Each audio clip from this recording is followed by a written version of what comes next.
Hey everyone, welcome back to Bela's kitchen corner. Hope you all are doing well. मैं भी बिल्कुल ठीक हूँ और वापस हाजिर हूँ एक और नई और बहुत ही यूनिक रेसिपी के साथ। तो आज मैं आपके लिए बनाऊंगी एक ऐसा प्रोटीन लड्डू जो कि सेहत का खजाना है। ये एकदम यूनिक लड्डू की रेसिपी है जो कि शायद ही आपने कभी बनाया होगा या फिर खाया होगा। इस लड्डू को हम काफी सारी न्यूट्रिशियस चीजों से बनाकर तैयार करेंगे जो कि आपकी हेल्थ के लिए काफी फायदेमंद है और ये काफी सारी बीमारियों का एक रामबाण इलाज है। तो चलिए, इससे पहले कि अमेजिंग रेसिपी मैं आप सभी के साथ शेयर करूं, अगर आप मेरे चैनल पर नए हैं या फिर अभी तक आपने मेरे चैनल को सब्सक्राइब नहीं किया है तो जल्दी से मेरे चैनल को सब्सक्राइब कर लें और साथ लगे बेल आइकन को प्रेस करना बिल्कुल न भूलें ताकि मेरे लेटेस्ट वीडियोस के अपडेट्स आपको सबसे पहले और इमीडिएटली मिल जाए।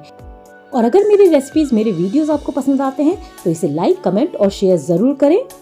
और ये एक बहुत ही बढ़िया, बहुत ही अमेजिंग रेसिपी है, तो इस वीडियो में आखिरी तक मेरे साथ बने रहिए। So without much ado, let's get started and make this amazing protein laddoo. तो इस रेसिपी को बनाने के लिए सबसे पहले मैंने यहाँ पे ले लिया है 30 ग्राम दलिया। दलिया को हम पहले अच्छे से पानी से साफ कर लेंगे। दलिया फाइबर का एक बहुत ही अच्छा सोर्स है। ये आपके कोलेस्ट्रॉल को कंट्रोल करता है, आपके वेट को मैनेज करता है, आपके ब्लड शुगर लेवल को रेगुलेट करता है और डायबिटिक लोगों के लिए तो ये खासकर बहुत ही अच्छा होता है। तो देखिए, मैंने यहाँ पे दलिया को अच्छे से धोकर साफ कर लिया है। अब हम इसे एक सूखे साफ कपड़े में ट्रांसफर कर देंगे। पहले हम इसे कपड़े के ऊपर अच्छे से फैला लेंगे और फिर हम इसे सूखने के लिए छोड़ देंगे। आप इसे ऐसे ही काउंटर पर छोड़ सकते हैं या फिर किसी पंखे के नीचे भी आप इसे सुखा सकते हैं। 1 घंटे में ये अच्छे से सूख कर तैयार हो जाएगा। A few moments later. और ये देखिए, ये दलिया काफी अच्छे से सूख चुका है, इसमें पानी का कोई भी ट्रेस नहीं है। और अब हम इसे एक बोल में ट्रांसफर कर लेंगे और इसे थोड़ी देर के लिए हम साइड में रख लेंगे। और दलिये के बाद अब मैं यहाँ पे ले लूंगी 30 ग्राम चने की दाल। इसको भी हम साफ पानी में 3-4 बार अच्छे से धोकर तैयार कर लेंगे। चने की दाल प्रोटीन का एक बहुत ही अच्छा सोर्स है। ये आपके बीपी को कंट्रोल करता है, आपके डाइजेशन को इम्प्रूव करता है, आपकी एनर्जी को बूस्ट करता है। जिनको एनीमिया और डायबिटीज की शिकायत है उनके लिए भी चने की दाल काफी फायदेमंद होता है। तो देखिए, मैंने यहाँ पे चने की दाल को अच्छे से धोकर तैयार कर लिया है। अब इसे भी हम एक सूखे साफ कपड़े में ट्रांसफर कर देंगे और इसको भी हम सूखने के लिए करीब 1 घंटे के लिए छोड़ देंगे। जैसे हमने दलिया को सुखाया था ठीक उसी तरह से हम इस चने की दाल को भी सुखाकर तैयार कर लेंगे। पहले मैं इसे अच्छे से इस कपड़े के ऊपर फैला लूंगी और फिर इसे ऐसे ही काउंटर पर मैं सूखने के लिए करीब 1 घंटे के लिए छोड़ दूंगी। आप चाहे तो इसे पंखे के नीचे भी सुखा सकते हैं। A few moments later. और ये देखिए, हमारे चने की दाल भी अच्छे से सूख चुकी है। इसका सारा जो पानी है वो कपड़े ने अच्छे से सोख लिया है। अब इसे भी मैं एक बोल में ट्रांसफर कर दूंगी और इसे भी हम थोड़ी देर के लिए साइड में रख देंगे। और अब मैं यहाँ ले लूंगी ये दाल, जिसे कि हमारे उत्तराखंड में गहत की दाल बोलते हैं, कई जगह इसे कुल्थी दाल, कुलथ दाल या फिर हुलगा दाल भी कहते हैं। इसको मैंने पहले अच्छे से साफ कर लिया है क्योंकि इसमें बीच बीच में छोटे छोटे पत्थर हो सकते हैं। और फिर मैं इसे अच्छे से साफ पानी से करीब 3-4 बार धो लूंगी। ये जो कुलथ दाल होती है, जिसे कि हमारे उत्तराखंड में गहत दाल बोलते हैं, ये भी आपकी सेहत के लिए काफी फायदेमंद होती है। ये आपके वेट लॉस में आपके हेल्प करती है, आपके कोलेस्ट्रॉल लेवल को कंट्रोल करती है और लीवर के फंक्शन को भी ये इम्प्रूव करती है। और ये दाल प्रोटीन का भी एक बहुत ही अच्छा सोर्स है। अच्छे से इसको धोने के बाद अब इसे भी मैं एक साफ कपड़े में ट्रांसफर कर लूंगी और फिर इसको भी हम अच्छे से सूखने के लिए छोड़ देंगे। जिस तरह से हमने दलिया और चने की दाल को सिखाया था ठीक उसी तरह से हम इस गहत की दाल को भी अच्छे से सुखा लेंगे। ये हमारे उत्तराखंड की बहुत ही फेमस दाल है जो कि सर्दियों में खाई जाती है। A few moments later. और ये देखिए, ये हमारी कुलथ की दाल भी अच्छे से सूखकर बिल्कुल तैयार है। इसको भी मैं एक बोल में ट्रांसफर कर लूंगी। तो हमने दलिया, चने की दाल और कुलथ की दाल को अच्छे से धोकर फिर सुखाकर तैयार कर लिया है और अब हम इन्हें ड्राई रोस्ट करेंगे। लेकिन हमने इन सबको अलग अलग ड्राई रोस्ट करना है, एक साथ ड्राई रोस्ट नहीं करना है क्योंकि सबका रोस्टिंग टाइम जो है वो अलग अलग होगा। तो सबसे पहले मैं यहाँ पे दलिये को ड्राई रोस्ट करूंगी। एकदम कम आंच पर लगातार चलाते हुए आपने इसको रोस्ट कर लेना है जब तक इसमें से अच्छी से खुशबू ना आने लगे, इसका सारा जो मॉइस्चर है वो खत्म न हो जाए और इसका कलर भी जो है वो हल्का सा गोल्डन हो जाएगा। इसे रोस्ट होने में करीब 4 से 5 मिनट लगेंगे और ये बिल्कुल तैयार है। इसको मैं एक बोल में ट्रांसफर कर लूंगी। और अब मैं यहाँ पे ले लूंगी चने की दाल। इसको भी हम ड्राई रोस्ट कर लेंगे। एकदम कम आंच में आपने ये काम करना है और लगातार इसको आपने चलाते रहना है जब तक कि इसका भी जो कलर है वो हल्का सा चेंज ना हो जाए, इसमें से अच्छी सी खुशबू ना आने लगे और इसका जो मॉइस्चर है वो भी अच्छे से पूरा खत्म हो जाना चाहिए। चने की दाल को भी रोस्ट होने में करीब 4 से 5 मिनट तक लगेंगे। तो ये बिल्कुल तैयार है। इसको मैं एक बोल में ट्रांसफर करके साइड में रख लूंगी। और अब हम कुलथ की दाल को भी इसी तरह से ड्राई रोस्ट करके तैयार कर लेंगे। एकदम कम आंच में लगातार चलाते हुए हम इसे तब तक ड्राई रोस्ट करेंगे जब तक कि इसमें से अच्छी सी खुशबू ना आने लगे, इसमें से चटकने की आवाज ना आने लगे। तो देखिए, इसका कलर भी चेंज हो गया है और इसमें से चटकने की आवाज आ रही है। तो इसे भी रोस्ट करने में मुझे करीब 5 से 6 मिनट लगे। ये बिल्कुल रेडी है। इसको भी मैं एक बोल में ट्रांसफर कर लूंगी और ठंडा होने के लिए साइड में रख दूंगी। और इस लड्डू को बनाने के लिए हम एक और बहुत ही हेल्दी इंग्रेडिएंट का यूज करने वाले हैं, जो कि है रागी फ्लावर। तो ये एक स्प्राउटेड रागी फ्लावर है जो कि मैंने ऑनलाइन ऑर्डर किया था। आप चाहे तो नॉर्मल रागी आटे का भी इस्तेमाल कर सकते हैं। और मैं यहाँ पे 25 ग्राम रागी पाउडर का इस्तेमाल कर रही हूँ। इसको भी हम एकदम हल्की आंच पर ड्राई रोस्ट करेंगे। तब तक ड्राई रोस्ट करना है जब तक कि इसमें से अच्छी सी खुशबू ना आने लगे और इसका भी कलर जो है हल्का सा चेंज हो जाएगा। तो करीब 2 से 3 मिनट में ये रागी पाउडर अच्छे से ड्राई रोस्ट हो जाएगा। और देखिए यहाँ पे ये चने की दाल, कुलथ की दाल और दलिया रोस्ट होने के बाद अच्छे से ठंडे भी हो चुके हैं और अब हम इसे पाउडर फॉर्म में तैयार कर लेंगे। मैं इन्हें अलग अलग ग्राइंड करूंगी, आप चाहे तो इन्हें एक साथ भी ग्राइंड कर सकते हैं। और ये देखिए इनका एक फाइन पाउडर बनकर बिल्कुल तैयार है।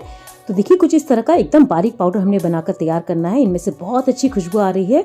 तो इस लड्डू को बनाने के लिए जिन बेसिक इंग्रेडिएंट्स की जरूरत है वो बिल्कुल तैयार हैं। तो हमने यहाँ पे दलिया, चने की दाल और कुलथ की दाल को अच्छे से पाउडर फॉर्म में तैयार कर लिया और साथ में हमने रागी पाउडर को भी अच्छे से रोस्ट करके तैयार कर लिया है। अब हम इन सारी इंग्रेडिएंट्स को अच्छे से छान लेंगे ताकि ग्राइंड करते वक्त जो हिस्सा पिसा ना हो अच्छे से वो इस छन्नी में ही निकल आए, क्योंकि हमें ये एकदम बारीक पाउडर के फॉर्म में चाहिए। तो चलिए इन्हें छानकर हम एक बोल में इकट्ठा कर लेते हैं। रागी पाउडर को छानने की जरूरत नहीं है। तो मैं यहाँ पे केवल कुलथ की दाल, दलिया और चने की दाल के पाउडर को छान कर तैयार कर रही हूँ। और ये देखिए ये बिल्कुल रेडी है।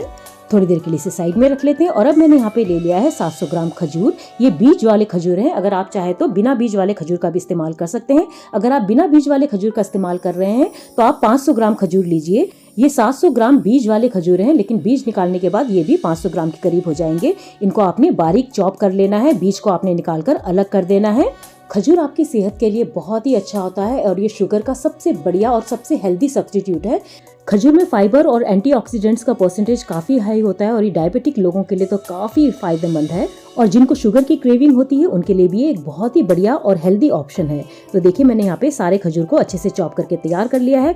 और अब मैंने यहाँ पे ले लिए हैं ये ड्राई फ्रूट्स, 25 ग्राम पिस्ता, 25 ग्राम बादाम, 25 ग्राम अखरोट और 25 ग्राम काजू। इनको मैंने बारीक चॉप करके पहले ही तैयार करके रख लिया है। और अब इन ड्राई फ्रूट्स को भी हम ड्राई रोस्ट करेंगे। तो इसके लिए हम इसे एक पैन में ट्रांसफर कर देंगे और एकदम धीमी आंच पर लगातार चलाते हुए हम इसे करीब 2 मिनट तक ड्राई रोस्ट कर लेंगे। ड्राई रोस्ट करने की वजह से ये ऑयल रिलीज करते हैं, जिससे कि इनका टेक्सचर और फ्लेवर दोनों इनहेंस हो जाते हैं। तो करीब 2 मिनट लगेंगे और ये अच्छे से ड्राई रोस्ट हो जाएंगे। तो ये बिल्कुल तैयार है। इसको भी हम एक प्लेट पे ट्रांसफर कर लेंगे और थोड़ी देर के लिए इसे हम साइड में रख लेंगे। अब इसी पैन में मैं डाल दूंगी करीब 1 बड़ा चम्मच देसी घी। अच्छे से इसको हम थोड़ा सा मेल्ट कर लेंगे और जैसे ये थोड़ा सा मेल्ट हो जाए इसमें हम डाल देंगे चॉप किए हुए खजूर। अब खजूर को आपने तब तक पकाना है जब तक ये अच्छे से मुलायम न हो जाए। धीरे धीरे आप इसे बीच बीच में चलाते रहें। एकदम लो टू मीडियम हीट पर आपने इसको पकाना है। बीच बीच में इसे चलाना बिल्कुल न भूलें, वरना ये नीचे से जलने लगेगा। अब इसमें मैं डाल दूंगी करीब 1 छोटा चम्मच हरी इलायची का पाउडर। इससे इसका जो फ्लेवर है वो और इनहेंस हो जाएगा।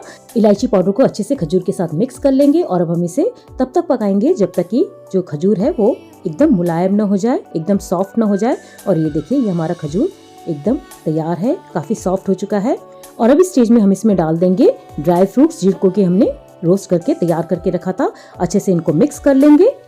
तो देखिए बहुत ही हेल्दी और बहुत ही टेस्टी हमारा ये लड्डू बनकर तैयार होने वाला है। तो ये ड्राई फ्रूट्स अच्छे से डेट्स के साथ हमने मिक्स कर लिया है। और अब दूसरी कढ़ाई में मैं डाल दूंगी करीब 4 बड़े चम्मच देसी घी। अच्छे से इसको हम थोड़ा सा मेल्ट होने देंगे और जैसे ये थोड़ा सा मेल्ट हो जाए इसमें हम डाल देंगे दलिया, चने की दाल और कुलथ की दाल का पाउडर और साथ में रागी पाउडर, जिसको कि हमने पहले से ही तैयार करके रखा था। और अभी एकदम धीमी आंच पर लगातार चलाते हुए हम इन्हें करीब 2 मिनट तक अच्छे से भून लेंगे, जब तक कि इनमें से अच्छी सी खुशबू ना आने लगे। आपने इसको लगातार चलाते रहना है, इस बात का आपने ध्यान रखना है। और आंच एकदम धीमी होनी चाहिए, तेज आंच पर आपने इसको रोस्ट नहीं करना है। और ये देखिए इसको रोस्ट करते हुए मुझे करीब 2 से 3 मिनट तक हो चुके हैं। अब हम इसमें डाल देंगे 1 छोटा चम्मच हरी इलायची का पाउडर। अच्छे से इसको भी हम मिक्स कर लेंगे। और अच्छे से इलायची पाउडर को मिक्स करने के बाद अब हम इसमें डाल देंगे करीब 3/4 कप पिघला हुआ देसी घी। देसी घी करीब आधा कप से लेकर 3/4 कप तक लग सकता है। आपने उतना देसी घी डालना है कि जो ये पाउडर है ये एकदम गीले रेत जैसा हो जाए, ताकि लड्डू को बाइंड करने में आसानी हो। तो देखिए ये एकदम तैयार है। और यकीन मानिए इस वक्त मेरे किचन में से इतनी अच्छी खुशबू आ रही है ना। तो चलिए अब हम तैयार किए हुए खजूर को इसमें ऐड कर देंगे और अच्छे से इनको आपस में हम मिक्स कर लेंगे। बहुत अच्छे से मिला लेना है। तो आप देख ही रहे होंगे कि कितना हेल्दी और कितना बढ़िया हमारा ये लड्डू बनकर तैयार हो रहा है। हमने इसमें कितने सारे प्रोटीन और फाइबर के सोर्सेज ऐड किए हैं जो कि आपकी हेल्थ के लिए बहुत ही फायदेमंद है। और यकीन मानिए ये लड्डू खाने में भी बहुत ही टेस्टी होता है, बहुत ही डिलीशियस होता है।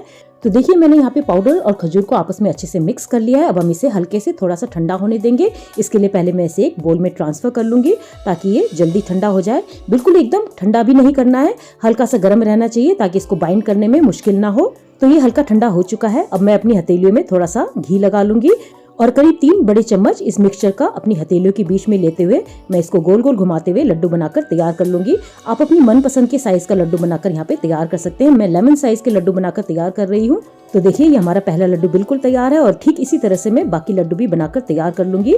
बस लड्डू बनाते वक्त आपने एक बात का ध्यान रखना है कि ये जो मिक्सचर है ये ठंडा नहीं होना चाहिए, क्योंकि अगर मिक्सचर ठंडा हो गया तो लड्डू बाइंड नहीं होगा, वो टूटने लगेगा। तो अगर लड्डू बनाते बनाते मिक्सचर बीच में थोड़ा सा ठंडा हो जाए तो आप इसे माइक्रोवेव में हल्का सा गर्म कर सकते हैं और फिर बाकी लड्डू बनाकर आप तैयार कर सकते हैं। तो देखिए मैंने यहाँ पे सारे लड्डू बनाकर तैयार कर लिए हैं। अब हम इसे अच्छे से ठंडा होने देंगे ताकि ये अच्छे से सेट हो जाए। इसमें करीब 3 से 4 घंटे लगेंगे और ये लड्डू हमारे एकदम बढ़िया बनकर तैयार हो जाएंगे। तो देखिए ये हमारे प्रोटीन लड्डू बनकर बिल्कुल तैयार हैं, बहुत ही बढ़िया बनकर तैयार हुए हैं और यकीन मानिए खाने में भी उतने ही मजेदार होते हैं। सेहत का खजाना है ये प्रोटीन लड्डू, खासकर सर्दियों में तो ये आपकी सेहत के लिए बहुत ही फायदेमंद है।